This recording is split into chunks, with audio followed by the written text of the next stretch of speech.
नमस्कार दोस्तों, स्वागत है आपका रामा ज्ञानशाला यूट्यूब परिवार में। दोस्तों, एसएससी की पिछली परीक्षाओं में आए हुए जीके के प्रश्नों को हल करने की सीरीज अपन ने शुरू की थी, जिसके 9 पार्ट पूरे हो चुके हैं। 10वें पार्ट मैं आपके सामने लेकर आया हूं। अगर आप तक ने पहले के 9 पार्ट नहीं देखे हैं तो जाकर 9 पार्ट देख लीजिए, लिंक डिस्क्रिप्शन में दी गई है। वीडियो पसंद आए तो वीडियो को लाइक ज़रूर करना। चलते हैं अगली वीडियो पे। चलते हैं, पहला क्वेश्चन अपन देखते हैं। पहला क्वेश्चन कहता है कि 86वें संविधान संशोधन अधिनियम 2002 ने भारत के संविधान में निम्नलिखित में से कौन सा अनुच्छेद दाखिल किया था।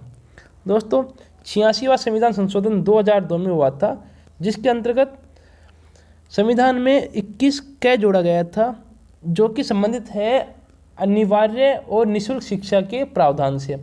6 से 14 वर्ष उम्र के बालकों को निःशुल्क और अनिवार्य शिक्षा प्रदान की जाएगी, जिससे संबंधित था। अगला प्रश्न कहता है कि मांसपेशियों में ऐंठन का कारण क्या होता है। तो मांसपेशियों में ऐंठन का कारण हो जाएगा लैक्टिक एसिड का संचय। गोल गुंबज कहाँ है। तो गोल गुंबज विजयपुरा कर्नाटक में है।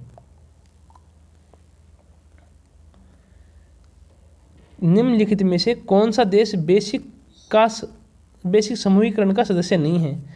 दोस्तों, बेसिक समूहीकरण में सिर्फ 4 सदस्य हैं। इसका नाम जरूर बेसिक से 5 लेटर आपको दिख रहे हैं, लेकिन इसमें 4 सदस्य हैं: ब्राज़ील, साउथ अफ्रीका, इंडिया और चीन। तो इसमें ब्राज़ील, साउथ अफ्रीका, चीन, इंडिया दे नहीं रखा, इसमें दे रखा है केन्या, वो कि गलत हो जाएगा। आप केन्या की जगह इंडिया नोट कर लीजिए। और यह जो समूहीकरण है वो 2009 में ही बना था, ज़्यादा पुराना नहीं है। अब है निम्नलिखित में से क्या भारत के सर्वोच्च न्यायालय के अधिकार क्षेत्र में नहीं है। मूल अधिकार भी क्षेत्र में है, परामर्श और पुनर्विचार, ये तीनों संविधान सर्वोच्च न्यायालय के अधिकार में हैं, लेकिन जो वित्त संबंधित मामले हैं उनके ऊपर कानून सिर्फ संसद बनाती है और अपने आप में स्वतंत्र है। पहला प्रश्न दे रखा है, बैंक खाते या वित्तीय संस्थान में बिना किसी निर्दिष्ट परिपक्वता तिथि वाली जमा राशि को क्या कहते हैं। मतलब ऐसी जमा राशि या ऐसा खाता जिसमें कोई फिक्स मैच्योरिटी डेट नहीं होती कि इस दिन आपका खाता पूरा हो जाएगा, आप पैसे जमा करा दो या पूरा हो जाएगा। जिसमें मैच्योरिटी डेट नहीं आती उसको चालू जमा अपन कह सकते हैं। अगले क्वेश्चन है, मिट्टी में पानी की अंतःस्रवण परकोलेशन दर सबसे कम है। कौन सी मिट्टी में मतलब पानी सबसे कम समाहित हो पाता है। अपन जानते हैं दोमट मिट्टी में पानी समा जाता है, रेतीली में समा जाता है, बजरी में समा जाता है, लेकिन जो मृण्मय मृदा है उसमें पानी नहीं समा पाता है।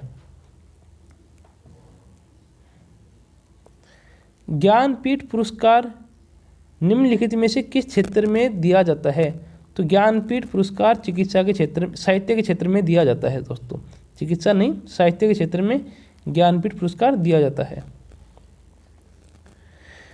भूमि और समुद्री हवा किस कारण से होती है। तो भूमि और समुद्री हवा संवहन के कारण से होती है।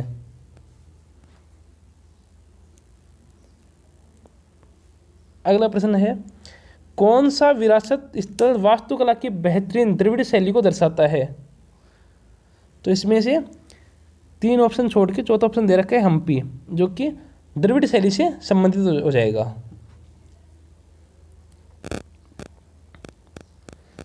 कहता है, राष्ट्रमंडल खेल कहाँ आयोजित किए गए थे 2018 के।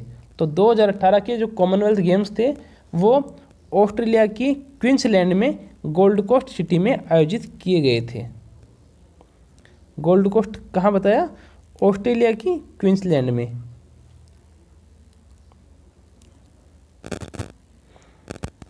जातक कथाएं किस संप्रदाय से जुड़ी हुई हैं। तो जातक कथाएं बौद्ध संप्रदाय से जुड़ी हुई हैं, आप पहले से पढ़ते हुए इसको आ रहे हैं। अशोक द्वारा नियुक्त धार्मिक अधिकारी को किस नाम से जानते थे। तो अशोक द्वारा नियुक्त धार्मिक अधिकारी को धम्मा महामत्ता कहा जाता था। पंडित भीमसेन जोशी शास्त्रीय संगीत की किस परंपरा से जुड़े हुए हैं। तो पंडित भीमसेन जोशी शास्त्रीय संगीत की हिंदुस्तानी कला से जुड़े हुए हैं। और दूसरी कला कौन सी है? कर्नाटक की। शास्त्रीय संगीत की दो ही कला इंडिया में विद्यमान है, हिंदुस्तानी और कर्नाटकी। जठर द्वारा स्रावित बलगम की भूमिका क्या है? तो जठर द्वारा स्रावित बलगम की भूमिका है पेट की परत की रक्षा करना। अब कहते हैं एडोप्ट ए हेरिटेज, अपनी धरोहर अपनी पहचान, किस डिपार्टमेंट की या किस मंत्रालय की पुस्तक है? तो ये पुस्तक पर्यटन मंत्रालय जारी करता है, भारत सरकार का।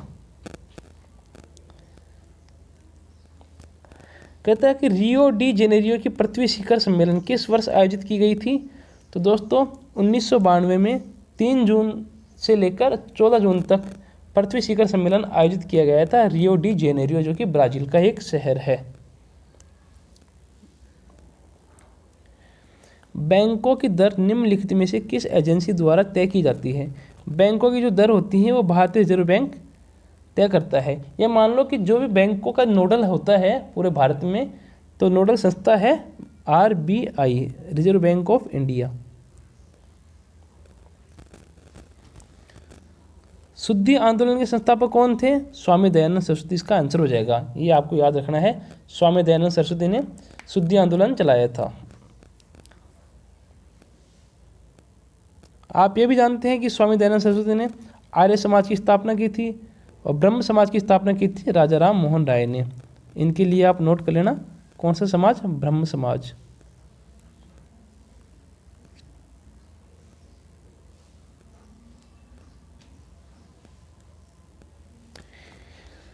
ये कह रहा है कि कैबिनेट ने 18-19 के लिए गेहूं का न्यूनतम समर्थन मूल्य कितने रुपए तक बढ़ा दिया है? तो उस टाइम तक 105 रुपये प्रति क्विंटल गेहूं का समर्थन मूल्य बढ़ा दिया गया था। कहता है निम्नलिखित में से कौन सी भाषा संविधान की 8वीं अनुसूची का हिस्सा नहीं है? तो दोस्तों संविधान की 8वीं अनुसूची में 22 भाषाएं दी गई हैं, जिनमें से फारसी कोई भाषा नहीं है। नागार्जुन सागर बांध कौन सी नदी पर बनाया गया है? तो दोस्तों कृष्णा नदी पर नागार्जुन सागर बांध बनाया गया है, जो कि तेलंगाना और आंध्र प्रदेश की सीमा भी बनाता है। दिया है मीराबाई चानू ने संयुक्त राज्य अमेरिका के ओनाहाइम में आयोजित निम्नलिखित में से किस प्रतियोगिता में स्वर्ण पदक जीता था? तो हम सभी जानते हैं भारतीय मीराबाई चानू वेट लिफ्टिंग से संबंधित है, भारोत्तोलन से संबंधित है।